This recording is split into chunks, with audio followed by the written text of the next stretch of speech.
વિભાગ હસ્તક 1,90,000 કરતાં વધુ શિક્ષક ભાઈ બહેનો સમગ્ર ગુજરાત રાજ્યમાં પ્રાથમિક શિક્ષણની કામગીરી કરે છે અને આ બધા જ શિક્ષકો પ્રાથમિક શાળામાં લાખો વિદ્યાર્થીઓને જે અભ્યાસ કરાવે છે એ બધા જ શિક્ષકોનું રાજ્યના 2 સંઘ દ્વારા પ્રતિનિધિત્વ કરવામાં આવે છે, જેમાં એક ગુજરાત રાજ્ય પ્રાથમિક શિક્ષક સંઘ અને બીજું પ્રાથમિક શૈક્ષિક મહાસંઘ ગુજરાત રાજ્ય. આ બંને સંઘો એ શિક્ષકોના પ્રશ્નો અંગે જરૂરિયાત પ્રમાણે શિક્ષણ મંત્રી શ્રી ભૂપેન્દ્રસિંહજી ચુડાસમા અને શિક્ષણ મંત્રી વિભાવરીબેન દવે સાથે અને એના સચિવો અધિકારીઓ સાથે આ બધા જ શિક્ષકોની જરૂરિયાત પ્રમાણે પ્રશ્નોની ચર્ચા વિચારણા કરે છે અને મોટાભાગના પ્રશ્નો એ શિક્ષણ વિભાગ દ્વારા વર્ષોથી ખૂબ સાનુકૂળ રીતે વિદ્યાર્થીઓના હિતમાં, વાલીઓના હિતમાં, શિક્ષકોના હિતમાં અને સરકારના હિતમાં અને સમગ્ર રીતે જોઈએ તો ગુજરાત રાજ્યની આવનારી પેઢી એવા લાખો બાળકોના હિતમાં સરકાર સાથે રહી આ શિક્ષક ભાઈ બહેનો સરકારની બધી જ સૂચનાઓનો અમલ કરી અને શૈક્ષણિક કાર્ય કરે છે. સ્વાભાવિક રીતે સરકારમાં અનેક નવા નિર્ણયો જ્યારે લેવાતા હોય ત્યારે કોઈ નિર્ણયના કારણે કોઈ પ્રશ્ન ઊભો થાય તો એનું નિરાકરણ પણ શિક્ષક સંઘો અને શિક્ષણ મંત્રી શ્રી ભૂપેન્દ્રસિંહ દ્વારા એનું નિરાકરણ સતત કરવામાં આવે છે. અને આ ગુજરાતની એક ઉજળી પરંપરા છે કે રાજ્ય સરકારના કર્મચારીઓ હોય, સરકારના કોઈપણ વિભાગના કર્મચારીઓ હોય, એ બધા સાથે દરેક વિભાગો અને દરેક અધિકારીશ્રીઓ ખૂબ સંકલનથી કામ કરે છે. શિક્ષકો માટે પણ એક પ્રશ્ન જે ઊભો થયો હતો કે ભારત સરકાર દ્વારા આરટીઈ કાયદાના અન્વયે મુખ્ય શિક્ષકની પરીક્ષા લેવા બાબતનો જે નિર્ણય કરવામાં આવ્યો, ભરતી બાબતે જે નિર્ણય કરવામાં આવ્યો અને એ નિર્ણયનો અમલ કરવાના કારણે જે પ્રશ્ન ઊભો થયો એમાં લગભગ અત્યારે 1,90,000 કરતાં વધુ શિક્ષકો પૈકીના 65,000 જેટલા શિક્ષકો કે જેમની ભરતી વર્ષ 2010થી થયેલી હતી એ શિક્ષકોના પગાર ગ્રેડમાં સુધારો કરવો પડ્યો હતો અને એ પ્રમાણેનો પરિપત્ર ભૂતકાળમાં સરકાર દ્વારા થયેલો. શિક્ષક સંઘો દ્વારા આ અંગે શિક્ષણ મંત્રીશ્રીનું તરત જ ધ્યાન દોરવામાં આવ્યું. માનનીય મુખ્યમંત્રી શ્રી વિજયભાઈનું પણ તરત જ ધ્યાન દોરવામાં આવ્યું. અમારા ભારતીય જનતા પક્ષના હોદ્દેદારો તરફથી પણ સરકારનું ધ્યાન દોરવામાં આવ્યું અને એ જ વખતે રાજ્ય સરકાર દ્વારા માનનીય ભૂપેન્દ્રસિંહજીએ જે જાહેરાત કરી હતી ત્યાર પછી મેં પણ ગાંધીનગરમાં પ્રેસ કોન્ફરન્સ કરી જાહેરાત કરી હતી. એ પ્રમાણે 16/7/2020થી શિક્ષકોના એ પ્રશ્નને યોગ્ય રીતે નિરાકરણ લાવવા માટે એ પરિપત્ર રાજ્ય સરકારે સ્થગિત કર્યો હતો.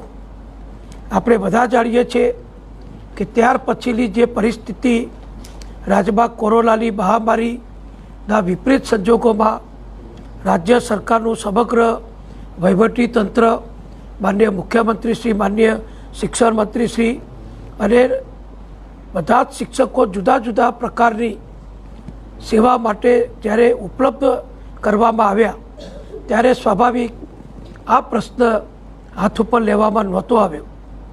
થોડા સમય પહેલાં બંને શિક્ષક સંઘો દ્વારા માનનીય મુખ્યમંત્રી શ્રી વિજયભાઈ રૂપાણી સમક્ષ રજૂઆત કરવામાં આવી. ભારતીય જનતા પક્ષના અમારા પ્રદેશ અધ્યક્ષ માનનીય CR પાટીલ સમક્ષ રજૂઆત કરવામાં આવી અને મારી પાસે તથા ભૂપેન્દ્રસિંહ સાથે તો સતત અમારે એમનો સંપર્ક આ પ્રશ્નના નિરાકરણ માટે જે ઠરાવો બદલવાના હતા, જે જૂની જીઆર પરિપત્રો હતા એ બદલવાના હતા, પરીક્ષા પદ્ધતિ અંગે નિર્ણય લેવાનો હતો, એ બધી જ કામગીરી નાણાં વિભાગ, શિક્ષણ વિભાગ, સામાન્ય વહીવટ વિભાગ એ બધાનો પરામર્શ કરી અને મુખ્યમંત્રી શ્રી વિજયભાઈની અધ્યક્ષતામાં ગઈકાલે જે મિટિંગ કરવામાં આવી એમાં હું અને ભૂપેન્દ્રસિંહજી પણ ઉપસ્થિત હતા. શિક્ષણ વિભાગ, નાણાં વિભાગના, સામાન્ય વહીવટ વિભાગના સચિવશ્રીઓ પણ ઉપસ્થિત હતા. શિક્ષણ વિભાગના અન્ય સિનિયર અધિકારીશ્રીઓ પણ ઉપસ્થિત હતા અને આખા પ્રશ્નની છણાવટ કર્યા પછી ગઈકાલે અમારી મુખ્યમંત્રીશ્રીની અધ્યક્ષતાવાળી મિટિંગમાં નિર્ણય કરવામાં આવ્યો કે જે પરિપત્ર સ્થગિત કરવામાં આવ્યો છે એ પરિપત્ર રદ કરવાની પર પ્રક્રિયા શિક્ષણ વિભાગ અને નાણાં વિભાગ, સામાન્ય વહીવટ વિભાગના પરામર્શમાં રહી અને ઝડપથી પૂર્ણ કરે. આજે બંને શિક્ષક સંઘોના પ્રમુખશ્રીઓને અમે શિક્ષણ વિભાગ તરફથી આમંત્રણ આપ્યું હતું, જેમાં શ્રી દિગ્વિજયસિંહ જાડેજા, શ્રી સતીશભાઈ પટેલ અને પ્રાથમિક શૈક્ષણિક મહાસંઘમાંથી શ્રી ભીખાભાઈ પટેલ અને શ્રી સરદારશ્રી પણ ઉપસ્થિત હતા. અન્ય મહાનુભાવો પણ એમના હોદ્દેદારો ઉપસ્થિત હતા. ખૂબ લંબાણપૂર્વકની ચર્ચા વિચારણાને અંતે અમે પણ અમારી પરિસ્થિતિ વિગતો એમને આપી. એમને પણ એમના જે પ્રશ્નો છે એ બધા જ શિક્ષકો વતી સરકારના ધ્યાન ઉપર મૂક્યા. અધિકારીઓ સાથે પણ ચર્ચા કરી અને એ પછી સરકારે મુખ્યમંત્રીશ્રીની કક્ષામાં અધ્યક્ષસ્થાને ગઈકાલે જે નિર્ણય થયો હતો એ પ્રમાણે આજે વહીવટી પ્રક્રિયા પૂર્ણ કરીને રાજ્ય સરકારે 16/7/20થી જે ઠરાવ સ્થગિત કર્યો હતો એ ઠરાવ હવે રદ કરવાનો નિર્ણય કર્યો છે. એટલે જે શિક્ષકોને 4,200 રૂપિયાનું પગાર ધોરણ આપવાનું જે પ્રશ્ન હતો એનું યોગ્ય રીતે નિરાકરણ આવ્યું છે. એટલે કે જે શિક્ષકોને 2,400 રૂપિયાનું પગાર ધોરણમાં આવતા હતા એને વધારીને ભૂલથી જે પરિપત્ર અગાઉ પણ અમે આ જાહેર કરેલું જ હતું અને સ્થગિત કરેલું હતું એ પરિપત્ર રદ કરી બધા જ શિક્ષકોને 9/20/31 એ પ્રમાણે જે વર્ષો એમની નોકરીના પૂર્ણ થાય એ પ્રમાણે તબક્કાવાર એમના પગાર ધોરણમાં પણ સુધારો કરવાનો નિર્ણય કરવામાં આવ્યો છે. એટલે જેમને હવે 9 વર્ષ પૂર્ણ થઈ ચૂક્યા છે એવા શિક્ષકો 4200ના પગાર ગ્રેડમાં સ્વીકારવાનો નિર્ણય સરકારે કર્યો છે. શિક્ષણ વિભાગ, નાણાં વિભાગ અને સામાન્ય વહીવટ વિભાગ આ અંગેની તમામ પ્રક્રિયા જે રેકોર્ડ ઉપર કરવાની હોય છે એ તમામ પ્રક્રિયા લગભગ એકાદ અઠવાડિયામાં પૂર્ણ કરી દેશે. એટલે મને વિશ્વાસ છે કે બધા જ શિક્ષકોને જે 65,000 જેટલા શિક્ષકો આ લાભ મેળવવાથી સ્થગિત કરેલા પરિપત્રના કારણે આ નવા નિર્ણયની જે રાહ જોતા હતા એ પ્રમાણે એમને પણ આનો લાભ થશે. અને સમગ્ર રાજ્યમાં હવેથી શિક્ષકો માટે પ્રમોશન માટે, ભરતી માટે કોઈ પરીક્ષા લેવાની રહેતી નથી અને શિક્ષકોને 9/20/31 એ પ્રમાણે પગાર ધોરણ આપવાનું નક્કી કરવામાં આવે છે. આપણે બધા જાણીએ છીએ કે ભૂતકાળમાં પણ કહેવાતું હતું કે શિક્ષક તરીકે ભરતી થાય એ શિક્ષક તરીકે જ સ્વાભાવિક એ રિટાયર્ડ થાય, કારણ કે શિક્ષકોની ભરતીની જગ્યાઓ એ સ્વાભાવિક ખૂબ મર્યાદિત હોય છે. એટલે મર્યાદિત જગ્યા ઉપર 1,92,000 જેટલા શિક્ષકોને પ્રમોશન આપી શકાય નહીં, પણ એમના આર્થિક લાભો પ્રમોશન મળવાપાત્ર પોસ્ટ સાથે સરખાવીને જે આપવામાં આવે છે એ પ્રમાણે 9/20/31 એ પ્રમાણે એમની જે નોકરીની સેવાઓ પૂર્ણ થશે. 9 વર્ષની સેવા પછી વધારો મળશે, 20 વર્ષની સેવા પછી વધારો મળશે અને 31 વર્ષ પછીની સેવાનો લાભ, વધારાનો આર્થિક લાભ એમને મળશે. એ પ્રમાણેનો નિર્ણય રાજ્ય સરકારે કર્યો છે.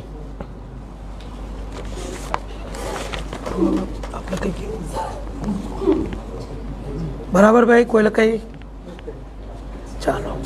જે લોકો 2010-12માં જોડાયેલા છે હવે ઠરાવ રદ કર્યો છે, એ લોકોને પાછલી અસરથી કોઈ ફાયદો કે એવું કંઈ મળશે એરિયર્સ વગેરે, કે હવે નવેસરથી ફરી ચાલુ કરશે? આપણે આ ઠરાવ જે કર્યો હતો, આ પ્રશ્ન ઊભો થયો હતો એ 2019ના ઠરાવથી થયો હતો. એટલે ભૂતકાળની કોઈ લાંબી વ્યાપક અસરો કોઈને થઈ નથી. મેં કહ્યું એ પ્રમાણે 1,92,000 શિક્ષકો પૈકી 65,000 શિક્ષકો જે વર્ષ 2010 પછી ભરતી થયા છે એમણે જ આ ઠરાવની અસર થઈ હતી. બાકીના તમામ શિક્ષકોને કોઈ અસર થઈ જ નહોતી.